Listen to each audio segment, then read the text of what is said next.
Willkommen bei Denno Calisthenics. Mein Name ist Achim, ich bin Calisthenics-Athlet und im heutigen Video möchte ich mit euch über die Nachteile von Calisthenics sprechen. Ich werde jetzt natürlich nicht versuchen, euch den Sport, den ich liebe, auszureden, aber da ich ja schon ein Video zu den Vorteilen von Calisthenics, zu dem ihr den Link übrigens in der Videobeschreibung findet, gemacht habe, habe ich mir gedacht, man muss auch fair sein und mal darüber reden, was ein wenig nachteilhaft sein könnte, wenn man darauf besteht, ausschließlich mit dem eigenen Körpergewicht zu trainieren. In Summe überwiegen am Ende, glaube ich, trotzdem klar die Vorteile. Wenn ihr deshalb überlegt, ob ihr mit Calisthenics anfangen sollt, dann würde ich es euch auch empfehlen, das andere Video anzusehen. Wie ihr von dort oder vielleicht von woanders ja schon wissen werdet, ist Calisthenics und Körpergewichtstraining eine super Möglichkeit, den Körper auf vielfältige Art und Weise zu trainieren. Außerdem braucht man dazu kaum oder gar kein Equipment und es macht Sinn, solche Übungen in sein Training einzubauen, wenn man effizient und gesund trainieren will. Allerdings kann man eben auch zu ein paar Nachteilen kommen, wenn man darauf beharrt, einzig und alleine mit seinem eigenen Körpergewicht zu trainieren.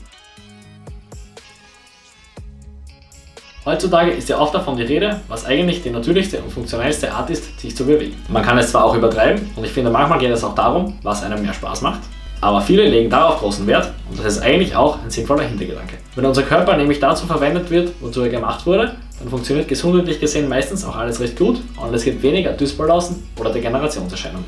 Wenn wir uns jetzt ansehen, was unsere Vorfahren so mit dem Körper angestellt haben, so können wir leicht feststellen, dass sehr viele der Bewegungen mit dem eigenen Körpergewicht stattgefunden haben. Deshalb ist es eben auch sinnvoll, solche Übungen in sein Training einzubauen, wenn man effektiv und sinnvoll trainieren will.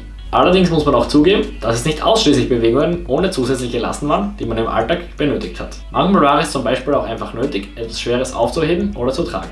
Und dazu ist der Mensch ja auch in der Lage. Es gibt also auch sinnvolle Übungen mit Zusatzgewicht, von denen man profitieren kann und auf die man verzichten muss oder will, wenn man darauf beharrt, ausschließlich mit dem eigenen Körpergewicht zu trainieren. Es wird euch zwar keinen großen Schaden zufügen, wenn ihr solche Übungen nicht macht, aber etwas wegzulassen, was sinnvoll ist und Spaß machen könnte, nur weil es jetzt vielleicht nicht zu Calisthenics zählt, ist ja auch nicht Sinn und Zweck der Sache. Wenn ihr also keine Lust habt, solche Übungen zu machen, dann zwingt euch ja niemand, aber wenn ihr Lust darauf habt, dann könnt ihr das ruhig tun. Auch ich nehme gerne Übungen wie Kniebeugen oder Kreuzheben in mein Training, um meine Beine ebenfalls schwerer zu trainieren.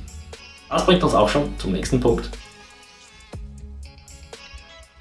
Wenn es um Kraft- oder Muskelaufbau geht, dann geht es auch ganz einfach um Widerstand, den man erhöhen sollte, um Steigerung hervorzurufen. Beim Oberkörper ist es mit dem Körpergewicht meistens kein Problem. Hier ist es durch die Veränderung von Hebeln oder zum Beispiel durch Variationen mit einem Arm oder ähnliches leicht möglich, zu sehr hohen Belastungen zu kommen.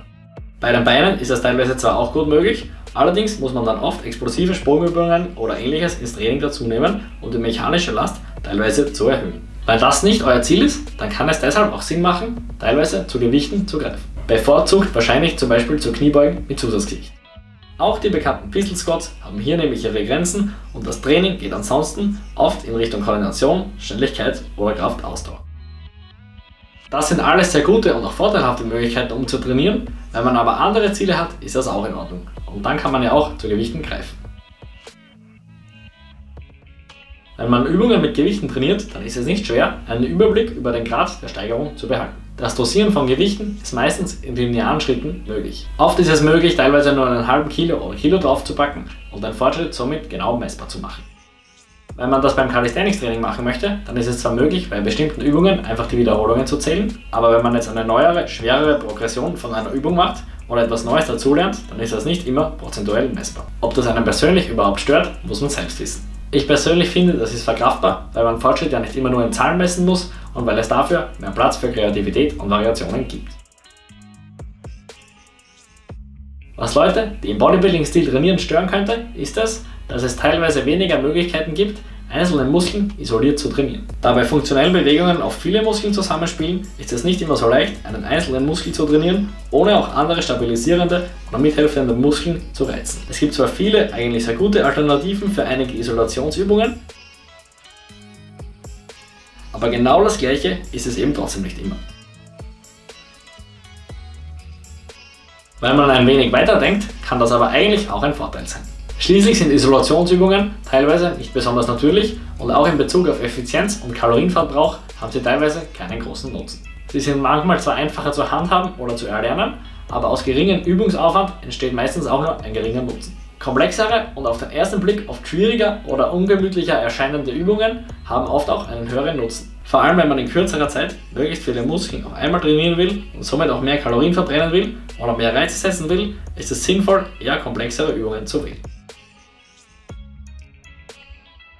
Mit dem eigenen Körper kann man zwar theoretisch immer und überall trainieren, aber wenn man es zum Beispiel bevorzugt drinnen zu trainieren und auch geleitete Trainings gerne hat, dann gibt es dazu für Gerätetraining oder zu herkömmlichem Fitnesstraining leider viel mehr Möglichkeiten als zum Training mit dem eigenen Körpergewicht. Zurzeit überwiegen die Fitnesscenter, die hauptsächlich mit Geräten ausgestattet sind, aber wenig Möglichkeiten bieten, wenn man mit dem eigenen Körpergewicht oder funktionell trainieren möchte. Das ist zwar eigentlich sehr traurig, aber zumindest in Wien ist das hier aktuell noch die Lage.